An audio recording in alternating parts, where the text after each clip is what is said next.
Today we're talking about the patch notes for patch New Olympia. I think it's like 6.4 or something now. At this point I lost track, maybe 6.5 already. This is a very, very long patch, but a lot of it is relatively minor, so we're gonna try and go through most of it very quickly rather than spending too much time on it. We'll begin with the skins, a quick look through all of them. This is the new Willer skin, which uses a bike instead of a normal Suku basically. This is a new Vulcan skin. This is a new Cerberus skin with very interesting animations, pretty funny to watch. Recolored Daji skin. We have a new Noir skin here, which you can see it's a mermaid style skin. We have a Hunbart skin, unfortunately a little bit disappointing in the animation department. Then we have a Unichrome set, which is very all over the place, crazy rainbow colors. Then we have a new Bastet skin as well, which is very Avatar-like. We have a new Vamana skin, which I really like. We have a new Poseidon skin with absolutely crazy animations. Yes, that eagle / man in the background is actually in his ultimate with different poses, and he uses jets to fly around on and use as a projectile. We have a new very cool Baco skin. We have a very interesting King Arthur skin.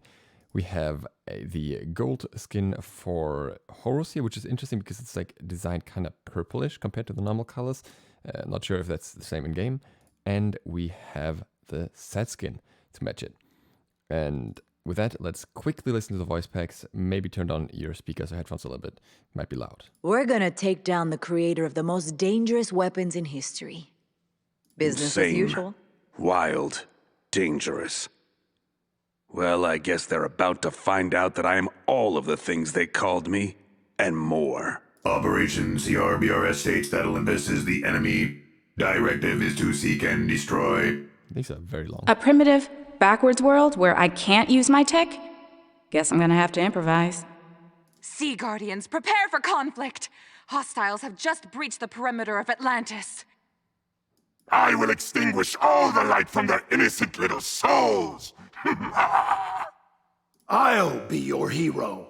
You know you can always believe in me. Weird clothes, strange language. Who are these people? Why have they come here?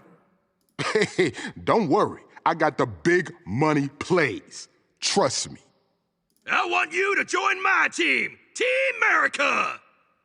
My quest is to find the biggest, tastiest, most legendary fish in all the lands. And then eat it. A knight such as myself is always looking for more work. What do you have in mind? Right, that's what we have in terms of voice packs. We have the release schedule here real quick. You can see that if you want to. We have a lot of bad faces. Most of them are, I think, minor stuff. Update for the Red Tusker skin, web fixes for Ragnar, Cupid, T-posing, Fenrir basic attack animation broken. Neath World Weaver would not properly mark, and I'm not quite sure. They said on the patch note there's a bigger change. I'm not quite sure what was happening there. King Arthur could make enemies untargetable after hitting them with the ultimate, so that's fixed. Morrigan should no longer crash the spectator. Looking forward to that one. And then there are certain abilities on the Terror of the Depths skin that will have a louder sound for Scylla here, which is very good. And the wisps on Sylvanas are fixed because the effect would last longer than intended. There are various other fixes here. Again, this is a very long patch notes list, so I'm not going to go through all of this individual. It's just very, very helpful fixes, I would say, to the game, but nothing I'm going to have to go too much into detail about. Instead, we'll move on to Project Olympus. Now you can no longer get team boosters from godlike chests unless you have everything else in the chest, and Triumphant chest and Enigma chest now include all new emotes as well. The duration of text chat and VGS on screen is increased from 3 to 10 seconds, apparently important for console. Kukulkan receives various overhauls to various glitches that he might have had. Again, something I don't have to go through in detail here. Just various things that didn't work properly, especially when transforming previously, that should be working as intended now and should be a lot more fluid. And then some icon changes were apparently changed as well. The ability level up icon animation has been slowed down slightly and has a more pronounced golden hue and stuff like that. So yeah, you get what kind of level of changes we're talking about here. There are many changes to different game modes, beginning with Assault. There's no longer a ledge, so you can't drop down, but it doesn't actually make a difference for the fountain itself. You can still not heal or trade or anything in the fountain, so it's not really any benefits that are coming from this.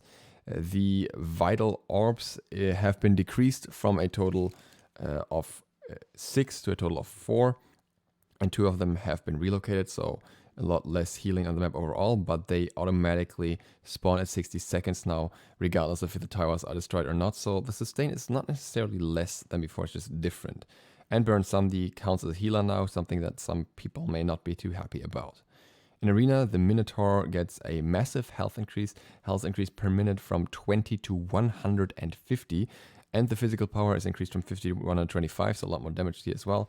And the physical power per minute is increased from 0 to 40. Also, we have various sound effect decreases for the minions, for the Minotaur, as well as for other background noise, the cheering crowd and all that kind of stuff, and the portal sound. So a lot less distraction and annoyance. In Conquest, we're still not seeing any jungle changes at all, but at least Enhanced Fire Giant will now appear at 30 minutes into the game instead of 25, and the bonus power from it is decreased from 20 to 10.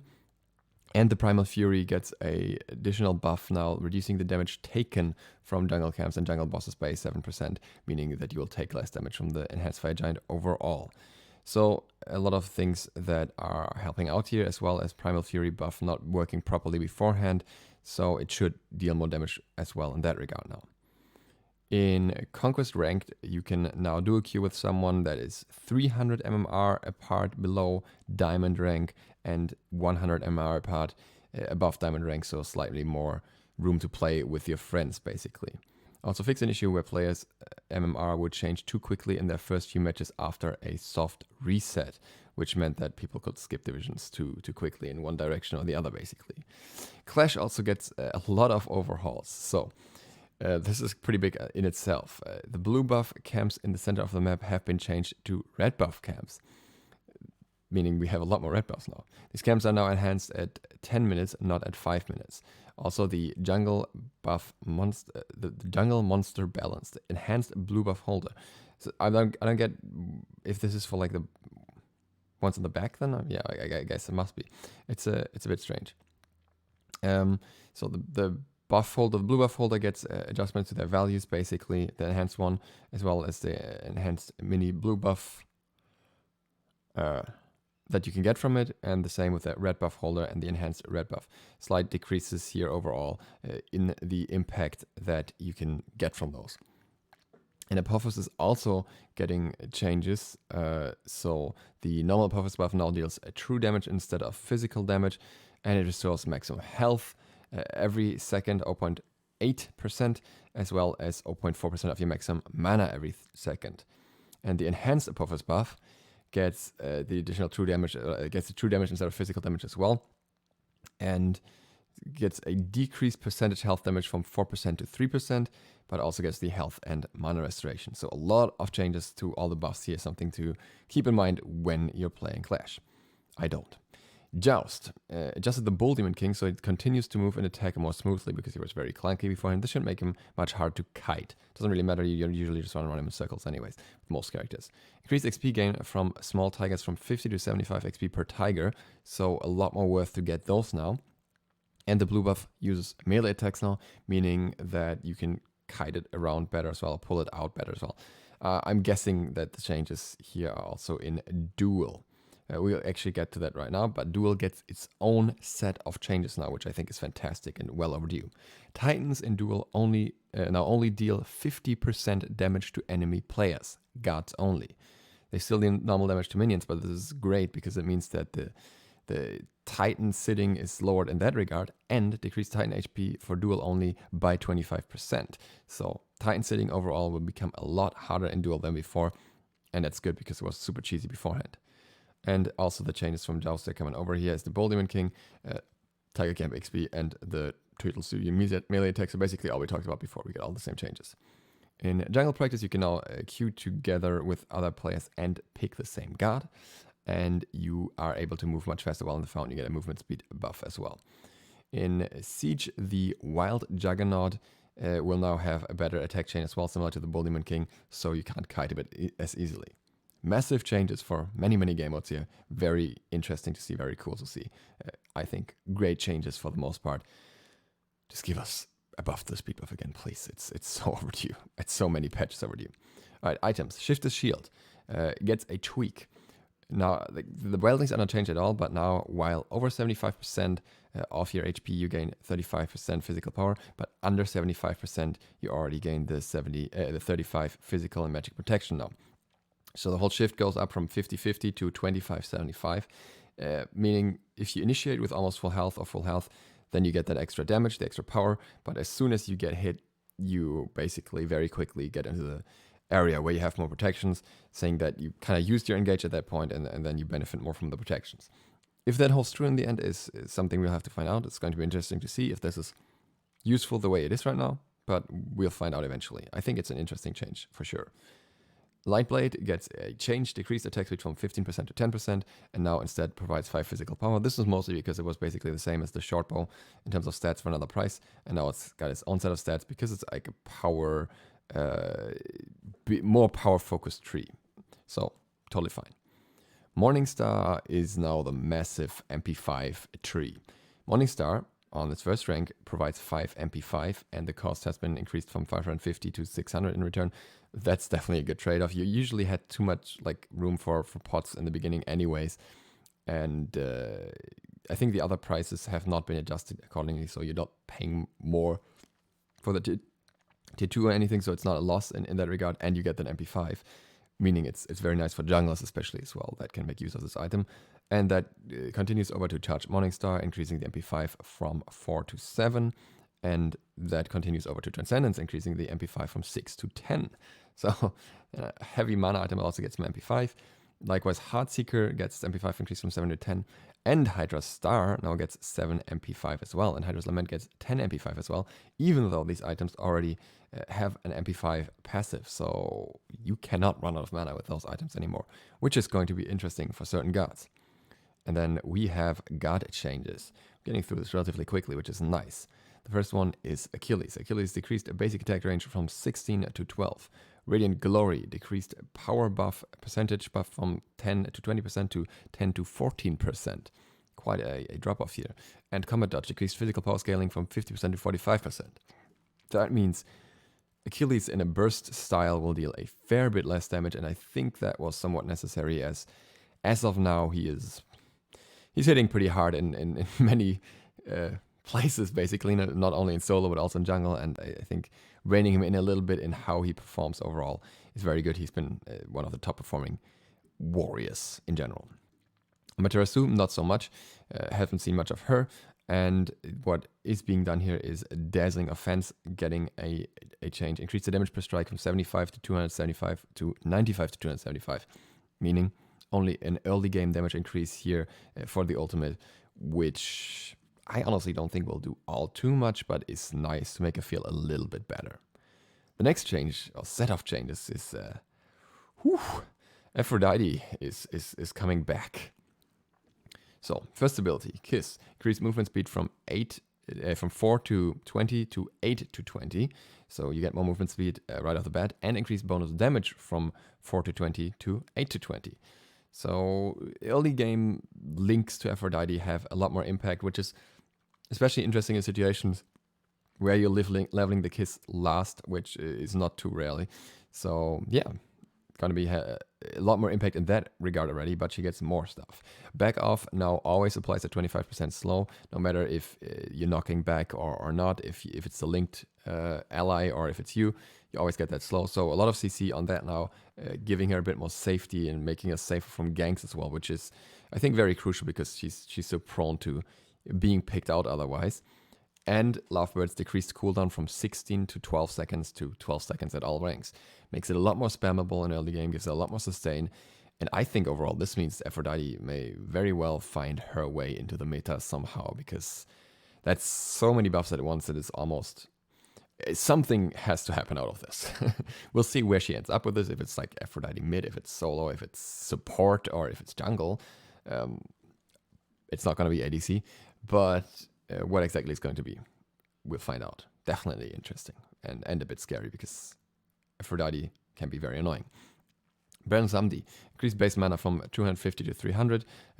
Samedi was very strong when he came out and then got a lot of nerfs, and now he gets a little bit back, make him work a little bit better in certain stages of the game. In this particular case, it's the early game, and that's fine. Bellona gets incredibly minor change. Scorch decreased healing from 30 to 50 to 25 to 45. A little bit less sustained, especially from, I think it was about Totem of Ku as well. And that's it. It's just a little bit.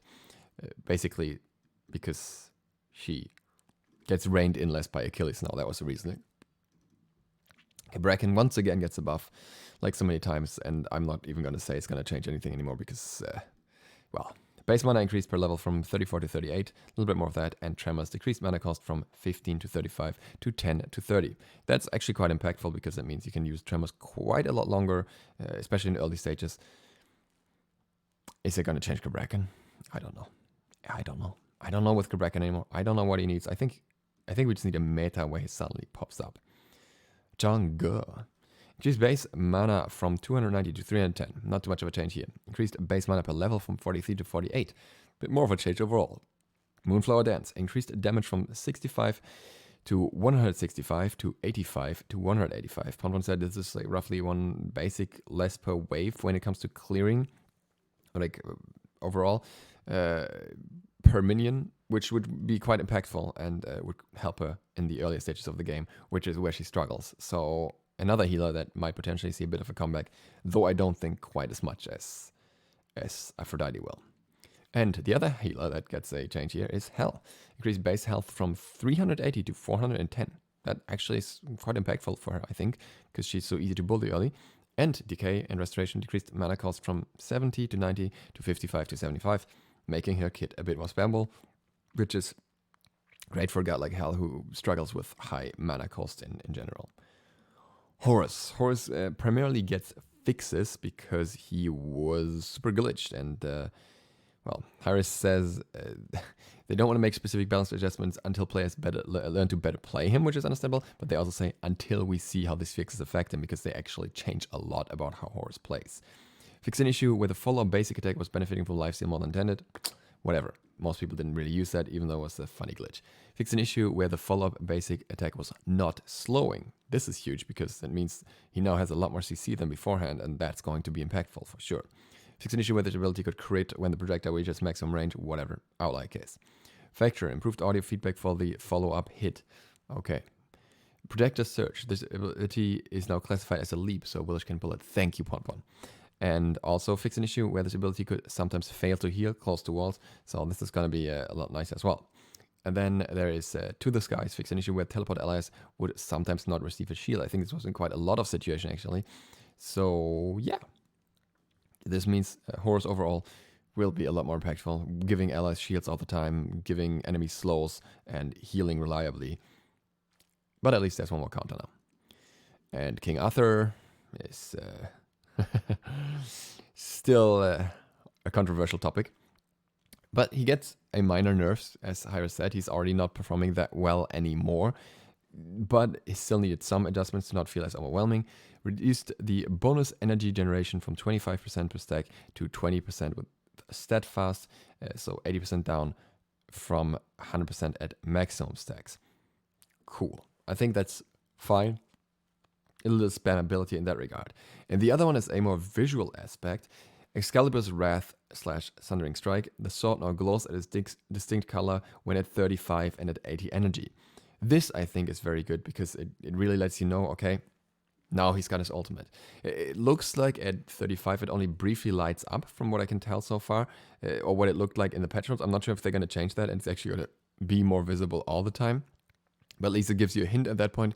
And when he is like the fully stacked passive or like 80 energy, then you will see the sword glow all the time, or depending on the skin, he has like glowing on his back as well and stuff like that. I think this is very cool because on one hand, it makes you more aware of what stage he's in and you can avoid him accordingly. And on the other hand, for the King Arthur player, it looks really cool. So no downside to this, really, honestly. I'm surprised they actually went through this. I thought it's going to be a lot of work to get these visual effects going, but they actually did it. So Good job. Merlin has been dominating the mage meta, and he gets some nerfs. I am not sure if they're going to be enough, though. We see nerfs to Radiate here, damage scaling decreased from 35% to 30% per tick. Good. Frostbolt decreased base damage from 60 to 220 to 60 to 200. Also very impactful damaging ability. And I think this affects the amplified damage as well, as far as I'm aware. And also Dragonfire, the protection reduction on this ability now only applies to enemy gods and will not affect minions and objectives, which is important to, you know, certain objectives that stand still and are very impactful to the game and can be cleared much easier by him. So what I think is that Merlin will probably still need more tweaks, especially since he has such an easy time applying item effects like Gem of Isolation, like Soul Reaver, in his Arcane stance with massive AoE zoning tool where everyone basically gets hit by it at some point somehow. So I think that will need another further look at some point, but it's at least better than it was before. And then we have Poseidon with his new nice skin. He gets a mana cost decrease to Tidal Surge from 60 to 100 to 60 to 80, and to Whirlpool from 60 to 100 to 60 to 80. To be honest, that's absolutely fair, because at this point almost no ability is 100 mana anymore, and it was just outdated numbers for Poseidon here. Set. I want to read this one out. Not to be outdone by Horus, Set is also getting a significant number of fixes and quality of life improvements. While these should help Set players play around their spawn and interact with effects in the intended manner, his overall performance has been quite low. Hello? I told you. He is difficult, so we expect him to struggle as players get used to his kit, but we feel he will need an upward adjustment to ensure he is healthy. Kingslayer's healing, mostly early, felt lackluster. Something I said before he was even released, by the way. And not rewarding enough. We are bumping this up to encourage early aggressive plays with higher reward. This is really this is an I told you so moment. It really is, because I really told you so. So for all the people that a few days ago said that Set doesn't need any changes at all, this is the moment where I can happily say that. And with that, let's get into the changes. Skewer fixed an issue where the slow from this ability wasn't consistently being counted as a slow. That was mostly a glitch. On one hand, this means that Runeforged Hammer will not benefit from it, will now benefit from it, didn't benefit from it before. On the other hand, it means that targets that are CC immune cannot be slowed by it anymore, which I think overall means that Skewer is actually going to be a little bit weaker than before, because no one really uses Runeforged Hammer on Set. But we get buffs. Spawn of Set. Spawns are now visible to Set through walls. Very good change. This was already announced before. Very good change. The timer is now more visible and is a different color from the spawn itself. Also very good change. Makes it a lot easier to know when you want to, dash them before they disappear. Sandstorm. The target for selecting a spawn is now more accurate. I'm not quite sure what accurate means. If it's more visible as well, or is it just showing better which spawn is going to? I don't know, but target improvements either way, so good. By the way, if you have the feeling that the target isn't that great, let Hi-Rez know. And also, I feel like on the unique Chrome skin, it looked a lot better, a lot more visible. Also, fix an issue where this ability was not properly cleansing slow effects. Very important change. I was talking about this basically also at the start. Again, thanks Ponpon, or Ajax, or whoever was on this as well. This one will now actually cleanse slows. And then we have this buff here. Kingslayer, increase healing from 30 to 90 to 45 to 105. I do believe that Set will need further adjustments. The problem is that the Kingslayer buff means he's going to be even more snowbally in situations where there's multiple enemies around and he's in his ultimate, whereas in other situations he's going to be... the change will not do that much. I know there was still another glitch with the Sandstorm, which I'm surprised doesn't show up here with item effects, but we'll see what happens to that. So overall, quite a few different changes already, and we'll see what the future brings. I'm expecting more tweaks to him, really. I'm expecting more nerfs to the snowballiness and more buffs to the fluidness of the kit. At least I'm hoping they come in. And then we have the super controversial change of a Xbalanque adjustment. No, it's just a nerf. Long text, but I'm going to make it simple for you. Xbalanque has been super strong in the meta for very long, after once upon a time being the weakest ADC. And he is very impactful, and honestly, he's kind of annoying being in every game and having that ult so present. He has got the only real AoE hard CC in the game, I think. We have AoE soft CCs, but I don't think there's any other AoE hard CCs. Now, Xbalanque's stun is something that is situational, because, in many situations you stutter step it, basically, if you're experienced enough at the game. And it's also something that can be a problem, like if you want to use a dash, for example, or something, and you could get stopped in it if it's timed right. So what is going to happen is this ability no longer stuns. The ultimate will no longer stun at all, under any circumstance at all. Adjusted audio of this effect to help players be aware of the change. So it's basically just going to be a countdown now, and during that you're blinded, and Xbalanque gets his own set of buffs. How much it changes really depends on the situation, but I think it takes away a lot of the annoyance with this character, a lot of the frustration factor that always came with Xbalanque, and I think it will actually still be quite impactful. And Xbalanque has been overperforming at all levels of play, including normal, ranked, and competitive. So getting a nerf somewhere somehow had to come eventually. I know the last one is going to be controversial. I personally think it's fine, though. And with that, thank you guys very much for watching. That's it for these patch notes. I hope I broke through them in a relatively reasonable amount of time. If you're new to the channel, feel free to sub, and I'm with the well, dreams out. And other than that, see you for the next one tomorrow. DukeSloth, out.